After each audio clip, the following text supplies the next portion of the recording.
wabarakatuh. Hello, good morning students. How are you today? Bagaimana kabar kamu hari ini anak-anak? Semoga tetap semangat dan selalu jaga kesehatan ya nak. Nah, hari ini kita akan melanjutkan pembelajaran kita lagi ya nak. Hari ini kita akan membahas tema 1, subtema 2, kebersamaan dalam keberagaman pada pembelajaran kedua dan ketiga.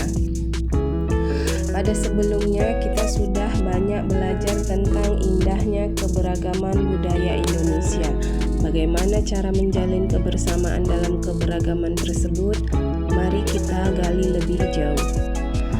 Nah, untuk lebih memahaminya, bacalah teks yang ada di buku kamu pada halaman 86 sampai 87. Nah, pada teks tersebut dapat kita simpulkan bahwa adanya keberagaman seperti agama, budaya, dan suku bangsa, dan juga adanya kerjasama yaitu saling membantu, bahu-membahu, dan saling mendukung antara satu warga dengan warga yang lain. Serta kita akan memperoleh manfaat dari kerjasama yaitu pekerjaannya cepat selesai, kerukunan warga terjalin, dan memperkuat persatuan dan kesatuan yang ada di antara warga sekitar lingkungan tersebut. Nah, anak-anak, kerjasama merupakan usaha yang dilakukan oleh beberapa orang untuk mencapai tujuan bersama. Kerjasama dalam keberagaman merupakan sikap yang harus dikembangkan. Sikap tersebut akan semakin memupuk persatuan dan kesatuan jika setiap dari kita bekerja sama dengan baik. Maka kebersamaan dalam keberagaman akan terus terjaga.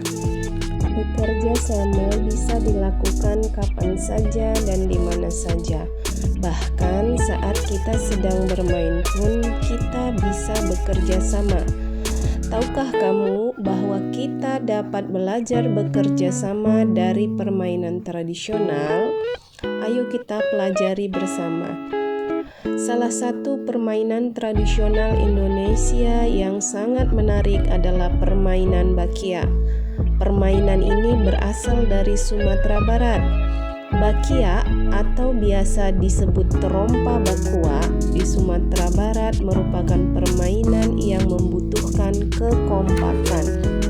Artinya, bekerja sama antara pemain satu dan yang lainnya harus terjaga dan terjalin supaya permainan tersebut dapat berjalan dan berhasil sesuai dengan yang diharapkan para pemainnya. Nah, anak-anak, dalam sebuah kelompok terdiri dari beberapa anggota yang memiliki kemampuan yang beragam. Namun, hal tersebut tidak menghalangi kita untuk tetap bekerja sama. Saling menghargai perbedaan dalam bekerja sama akan membantu tim mencapai tujuan yang diinginkan.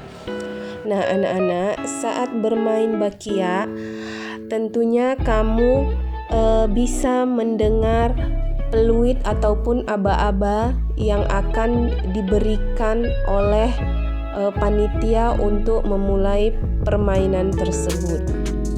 Nah, masih ingatkah kamu tentang pentingnya indera pendengar? Untuk lebih jelasnya, simaklah video berikut ini. Mana proses mendengar? Nah, kamu bisa lihat di situ ada lingkaran berwarna biru. Nah, lingkaran berwarna biru itu merupakan gelombang bunyi atau gelombang suara. Jadi, yang pertama, gelombang bunyi ditangkap oleh daun telinga. Setelah itu, gelombang bunyi tersebut merambat atau masuk ke liang telinga. Nah, setelah itu, bunyi menggetarkan gendang telinga. Gendang telinga pun bergetar sehingga menggetarkan tulang-tulang pendengaran. Nah, kamu bisa lihat, itu adalah tulang-tulang pendengaran, dia bergetar. Nah, setelah itu, koklea atau rumah siput itu menangkap getaran bunyi dari tulang-tulang pendengaran. Nah, kemudian saraf pendengaran akan mengirimkan bunyi ke otak, sehingga di dalam otak itu akan diproses bunyi yang didengar. Jadi, misalnya, oh ternyata itu adalah bunyi burung, oh ternyata itu adalah bunyi fluid misalnya. Nah, itu semua diatur di dalam otak. Oke, sekarang kita bakal belajar bagaimana cara merawat telinga.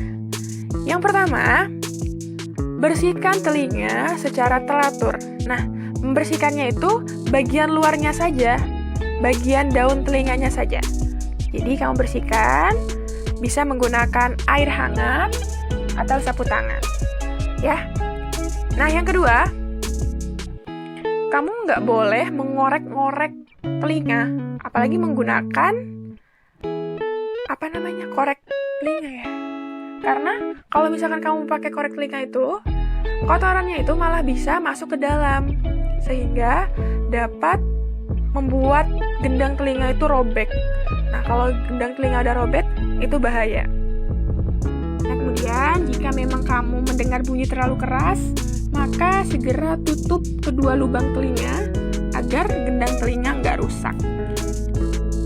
Oke, yang keempat, jika memang kamu memiliki masalah dalam telinga kamu, maka segeralah pergi ke dokter THT. Dalam kurung, dokter telinga, hidung, dan tenggorokan. Ya, jadi ke dokter THT ya kalau misalkan ada permasalahan di telinga. Demikianlah pembelajaran kita hari ini. Tugas kamu adalah menjawab pertanyaan dari nomor 1 sampai dengan 5. Kerjakan di buku latihanmu ya nak.